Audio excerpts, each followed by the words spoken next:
नमस्कार। भूषण अक्षरम संस्था से मैं पवन तिवारी आप सबका हार्दिक स्वागत करता हूं, अभिनंदन करता हूं। जैसा कि आप सबको विगत होगा कि कोविड वैश्विक महामारी का रूप ले चुका है और पूरे विश्व में लगभग सभी कंट्रीज में इस महामारी से बचने के लिए टीकाकरण किया जा रहा है। भारत में भी टीकाकरण किया जा रहा है। भारत में जो टीकाकरण हो रहा है वो जो सेंट्रल गवर्नमेंट यानी केंद्र सरकार का जो कोविड का पोर्टल है उस पर हो रहा है, कोविन पे। छत्तीसगढ़ राज्य द्वारा अलग अपना एक वेबसाइट बनाया गया है और उस वेबसाइट के माध्यम से 18 से लेकर 44 वर्ष तक के व्यक्तियों का कोरोना का टीकाकरण किया जा रहा है। तो आज इस वीडियो में हम लोग जानेंगे कि छत्तीसगढ़ राज्य में 18 से 44 वर्ष तक के व्यक्तियों के लिए कोरोना का टीकाकरण का कौन सा वेबसाइट काम कर रहा है, उसमें पंजीकरण कैसे करते हैं तथा पंजीकरण के पश्चात दिनांक वो अपना टीकाकरण सेंटर जो है वैक्सीनेशन सेंटर का चयन कैसे करते हैं। तो आइए हम लोग देखते हैं इस वीडियो में।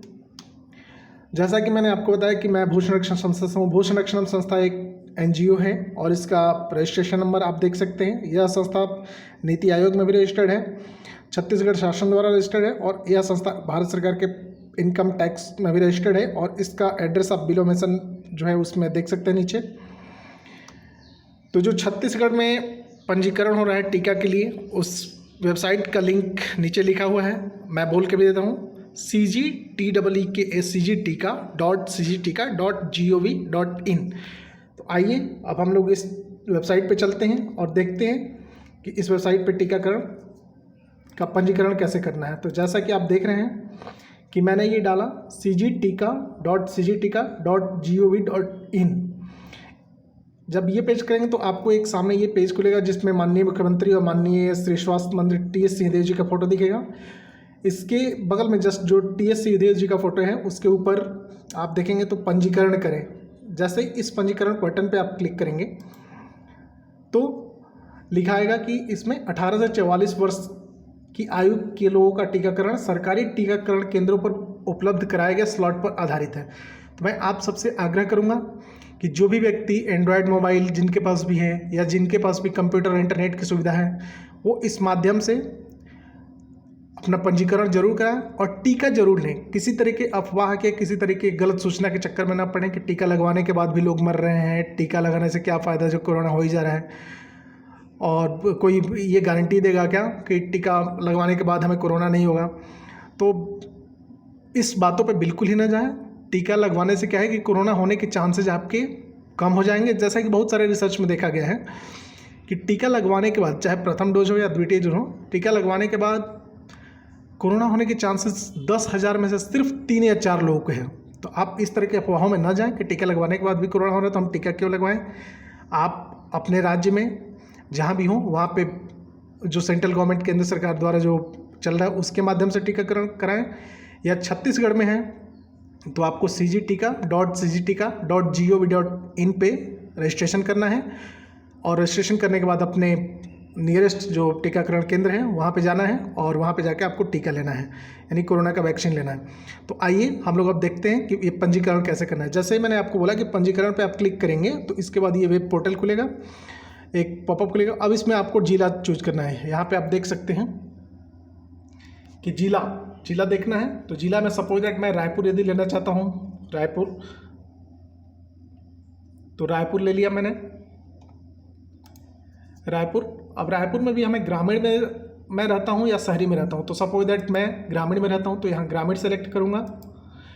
अब अपने रायपुर के ग्रामीण में ब्लॉक चुनना है कि आप किस ब्लॉक में, रायपुर ग्रामीण के किस ब्लॉक में रहते हैं। तो सपोज दैट मैं यहाँ पे क्लिक किया तो बहुत सारे यहाँ पे आ रहे हैं ऑप्शन, अभनपुर है, आरंग है, धरसीवा है और तिल्दा है। ये रायपुर में 4 ब्लॉक हैं। आप अपना जैसे ही जिला सेलेक्ट करेंगे तो आपको वहाँ पे आपके जो ग्रामीण हो या शहरी में ब्लॉक दिख जाएंगे, तो वहाँ ब्लॉक में आपको सिलेक्शन लेना है। तो सपोज दैट मैं रायपुर में अभनपुर ब्लॉक का सिलेक्शन कर रहा हूँ। अभनपुर ब्लॉक का जैसे ही मैंने सिलेक्शन किया तो अब हमारे सामने एक और ये जो पॉपअप है वो उसमें खुलेगा, ग्राम पंचायत चुने। तो आप किस ग्राम पंचायत में रहते हैं। तो मैं अभी तो नया रायपुर में हूँ और नया रायपुर जो है नवा गाँव खपरी जो ग्राम पंचायत है उसमें आता है। तो मैं यहाँ पे नवा गाँव ग्राम पंचायत सेलेक्ट करूँगा। तो मैं N जैसे ही प्रेस किया तो नवा गाँव आ गया।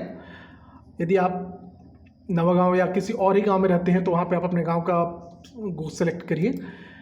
जैसे ही गांव आप सेलेक्ट करेंगे तो आपका आएगा कि यहाँ ग्राम चुने। अब नवागांव में आपका कौन सा गांव है, तो नवागांव में देखिए खरखरा डी आ रहा है और नवागांव आ रहा है, तो 2 गांव इसमें आ रहा है। तो सपोज दैट मैं नवागांव में हूँ तो वो नवागांव मुझे सेलेक्ट करना है। इसके बाद हमें अपना ये इसमें ऑप्शन आता है लिंग चुनना कि आप पुरुष हैं, महिला हैं या थर्ड जेंडर, जो आजकल है थर्ड जेंडर का भी सब जगह ऑप्शन आने लगा। तो इसमें कोई शर्म की बात नहीं है। यदि आप पुरुष हैं तो पुरुष, महिला है तो महिला, या थर्ड जेंडर से हैं तो थर्ड जेंडर से। टीका सबको लगवाना है, चाहे वो पुरुष हो, महिला हो, कोई भी 18 वर्ष से ऊपर का कोई भी व्यक्ति हो, उसको टीका जरूर लगवाना है। तो जैसे मैं पुरुष हूँ तो मैंने यहाँ पे सेलेक्ट किया पुरुष। अब यहाँ पे आ रहा है जन्म का वर्ष। जन्म का वर्ष यानी आपको टोटल डेट ऑफ बर्थ नहीं डालना है। जन्म का वर्ष सपोज दैट आपका डेट ऑफ बर्थ सपोज यहाँ पे 11 दिसंबर 1989 है, तो ये आपको पूरा नहीं डालना है। इसमें जन्म का वर्ष पूछ रहा है तो हमें आपको यहाँ पे जन्म का वर्ष में 1989 ही सिर्फ डालना है। तो हम लोग यहाँ पे क्या डालेंगे 1989, जैसा कि आप देख रहे हैं कि मैं 1989 यहाँ पे फिल कर चुका हूँ। इसके बाद अब आपको देखना है कि यहाँ पे फर्स्ट डोज लेना है या सेकेंड डोज लेना है। तो सपोज दैट मुझे फर्स्ट डोज लेना है, कोई दिक्कत नहीं। अब यहाँ पे मोबाइल नंबर, जैसा कि आप देख रहे हैं कि मोबाइल नंबर भी लिखा है कि मोबाइल नंबर अनिवार्य नहीं है, यानी मोबाइल नंबर की ज़रूरत आपको नहीं है। आप डालना चाहें तो डाल सकते हैं और अदरवाइज़ मोबाइल नंबर की ज़रूरत यहाँ पे नहीं है। अब हम लोग आते हैं अगला जो सेक्शन है उसमें रजिस्ट्रेशन का प्रकार लिखा है। रजिस्ट्रेशन के प्रकार में देखिए अंत्योदय वर्ग है, BPL है, फ्रंट लाइन है और APL है। छत्तीसगढ़ सरकार द्वारा जो एक राशन कार्ड बनाया गया एक तरह का, उसमें अंत्योदय वर्ग भी राशन कार्ड बना है और एक जो है BPL यानी बिलो पॉवर्टी लेवल, गरीबी रेखा से नीचे वालों के लिए। फ्रंट लाइन का अलग है। फ्रंट लाइन में जैसे पुलिस वाले हो गए या वकील अभी शायद यहाँ पे आ गए हैं फ्रंट लाइन में, इसके बाद डॉक्टर हो गए, नर्स हो गए या और भी पत्रकार हो गए फ्रंट लाइन में, और भी बहुत सारी चीज़ें हैं। यहाँ पे आप जाके ये आप सूचना ले सकते हैं छत्तीसगढ़ गवर्नमेंट से कि फ्रंट लाइन वर्कर में कौन कौन है। और यदि आप डेली न्यूज़पेपर देखते हो तो वहाँ से भी आपको फ्रंट लाइन वर्कर का सूचना मिल जाएगा।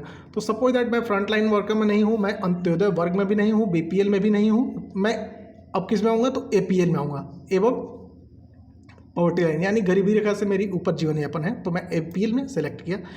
जैसे ही APL हम सेलेक्ट करेंगे तो यहाँ पे आएगा कि फ़ोटो ID चुने, तो मुझे वही फ़ोटो ID चुनना है जो मेरे पास अवेलेबल है, जैसे कि आधार कार्ड है, वोटर ID कार्ड है, ड्राइविंग लाइसेंस है।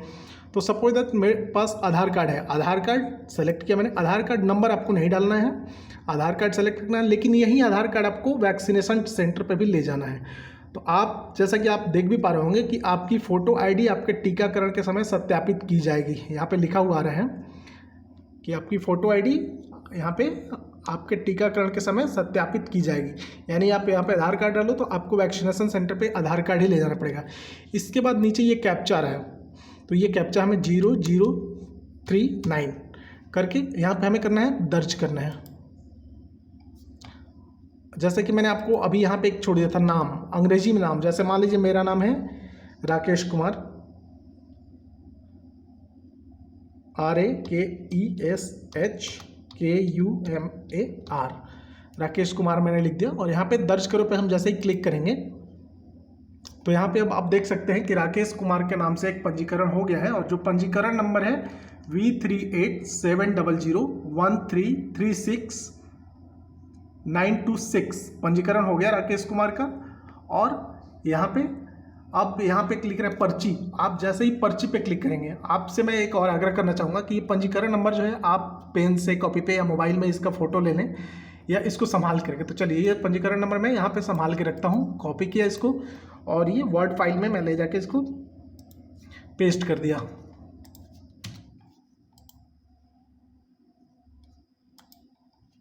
ये हमारा पंजीकरण है, ये संभाल के रखना। सपोज दैट आज आपको अपॉइंटमेंट नहीं मिलता है, आज आपका डेट सेलेक्ट नहीं होता है, तो ये पंजीकरण नंबर से आप भविष्य में कल परसों या कभी भी जब स्लॉट अवेलेबल हो तो वहाँ पे आप ये पंजीकरण नंबर डाल के और स्लॉट बुक कर सकते हैं। तो जैसे ये मेरा पंजीकरण नंबर हो गया। अब फिर से हम लोग वेबसाइट पे आते हैं और यहाँ पे आपको एक देखिए दिखाएगा पर्ची, यानी आपके जो रजिस्ट्रेशन स्लिप है, यदि आप इस पर क्लिक करेंगे तो रजिस्ट्रेशन स्लिप आपको मिल जाएगा। तो ये देख सकते हैं आप रजिस्ट्रेशन स्लिप, आप यहाँ पे ऑप्शन आ रहा है प्रिंट का, तो आप ये रजिस्ट्रेशन स्लिप प्रिंट कर सकते हैं। अब ये जो पंजीकरण स्लिप होगी इसमें देखिए क्या क्या आपको मिला है जानकारी। टीकाकरण लगवाने हेतु पंजीकरण की जानकारी, रजिस्ट्रेशन ID V38 वही जो रजिस्ट्रेशन ID है। आपका अपॉइंटमेंट निर्धारित नहीं किया गया, यानी आपने अभी स्लॉट बुक नहीं किया है। नाम राकेश कुमार है, जिला रायपुर, उम्र 32 साल और लिंग मेल। पंजीकरण का प्रकार वर्ग APL और पंजीकरण आज हमने किया है 19 मई को। तो ये है पंजीकरण। अब आप चाहें तो इसको प्रिंट करके और PDF में सेव भी कर सकते हैं, और PDF सेव करके यहाँ पे आपने सपोज दैट रख लिया डेस्कटॉप पे। ओके, अब हम लोग चलते हैं। सपोज दैट आज हमारा टीकाकरण हो गया, अब मुझे अपॉइंटमेंट बुक करना है, यानी टीकाकरण केंद्र का सिलेक्शन करना है और डेट का।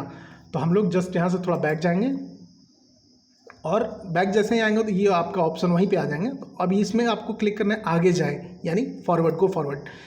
जैसे ही आप आगे जाए पे क्लिक करेंगे तो अभी देख रहे हैं एक मैसेज आ रहा है, scheduling close for some time, यानी अभी जो शेड्यूल है वैक्सीनेशन का किसी कारणवश से क्लोज कर दिया गया है, यानी थोड़े समय के लिए क्लोज किया गया है। अभी हो सकता है 1 घंटे 2 घंटे बाद या 1 दिन बाद ये मिलने लगेगा, लेकिन आपको जो अपना रजिस्ट्रेशन नंबर है उसको संभाल के रखना है। और वो जो रजिस्ट्रेशन नंबर जैसे ही आप संभाल के रखेंगे तो यहाँ पर शेड्यूल वैक्सीनेशन में करेंगे।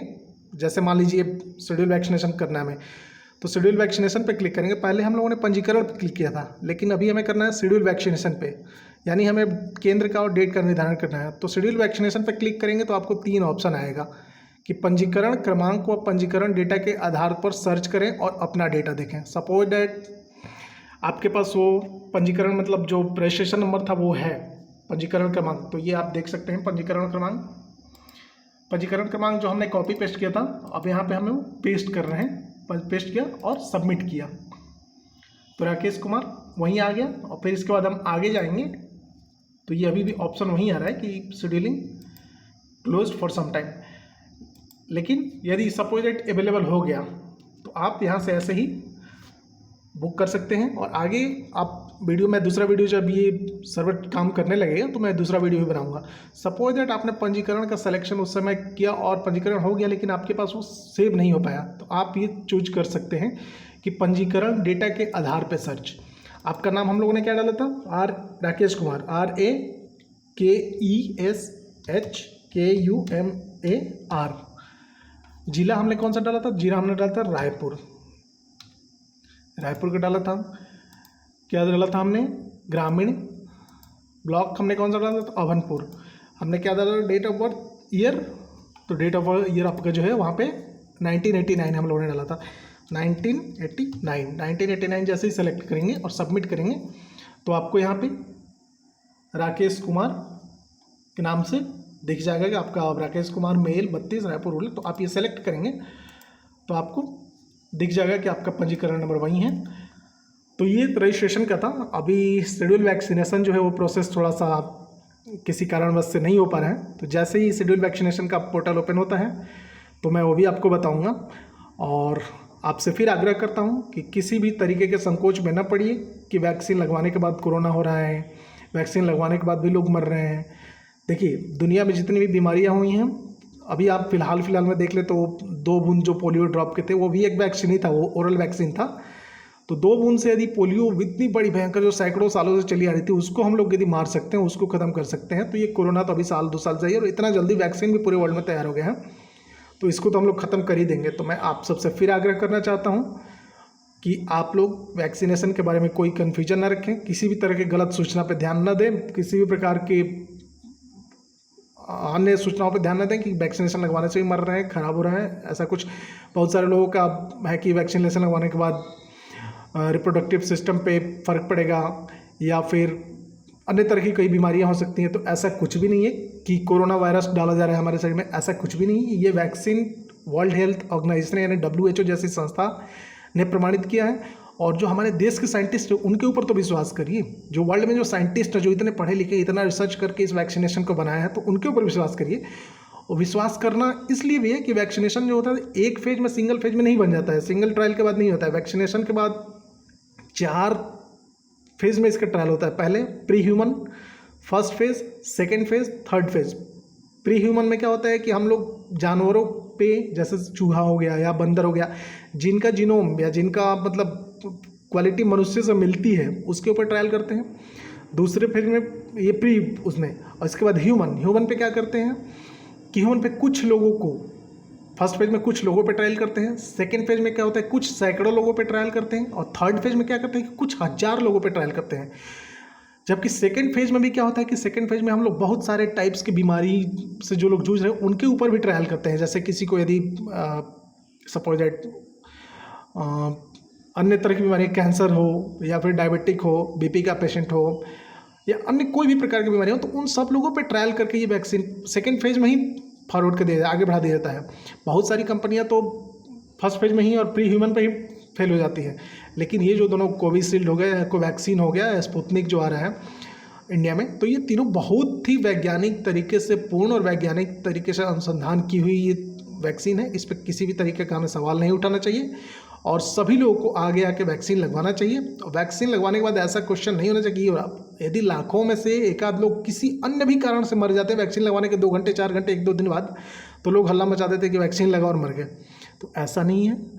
अभी आप जैसा कि बहुत सारे रिसर्च में डेटा आया भी होगा कि वैक्सीन लगवाने के बाद कितने लोग, तो 0.003% लोग वैक्सीनेशन के कारण डेथ हुए, ये भी कंफर्म नहीं है। अन्य भी कारण हो सकते हैं डेथ का। तो मैं आप सबसे आग्रह करूंगा कि आप वैक्सीनेशन के बारे में अपनी गलतफहमियों को दूर करें।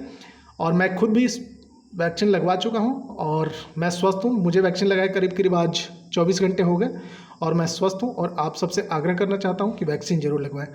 और मैं अगले वीडियो में, जैसे शेड्यूल वैक्सीनेशन का पोर्टल स्टार्ट होता है, मैं अपने अगले वीडियो में शेड्यूल वैक्सीनेशन का प्रोसेस बताऊंगा, तरीका बताऊंगा कि कैसे आप अपने वैक्सीनेशन सेंटर का सिलेक्शन कर सकते हैं, डेट का सिलेक्शन कर सकते हैं और वहाँ पे जाने के बाद क्या क्या सावधानियाँ बरतनी हैं, वैक्सीन लगवाने से पहले हमें क्या करना है, वैक्सीन लगवाने के बाद क्या करना है, वहाँ पे कैसे क्या होता है और वैक्सीन लगवा के घर पे आने के बाद क्या सिम्टम हो सकते हैं, क्या दिक्कतें होती हैं, ये सारी चीज़ें मैं अगले वीडियो में बताऊँगा।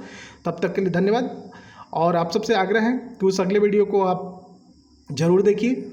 इसके लिए हमारे चैनल को सब्सक्राइब करिए, लाइक करिए और बेल बटन ज़रूर दबाइए कि वो आगे जो वीडियो आएगा उसमें आपको सारी जानकारियाँ मिल जाएंगी। धन्यवाद।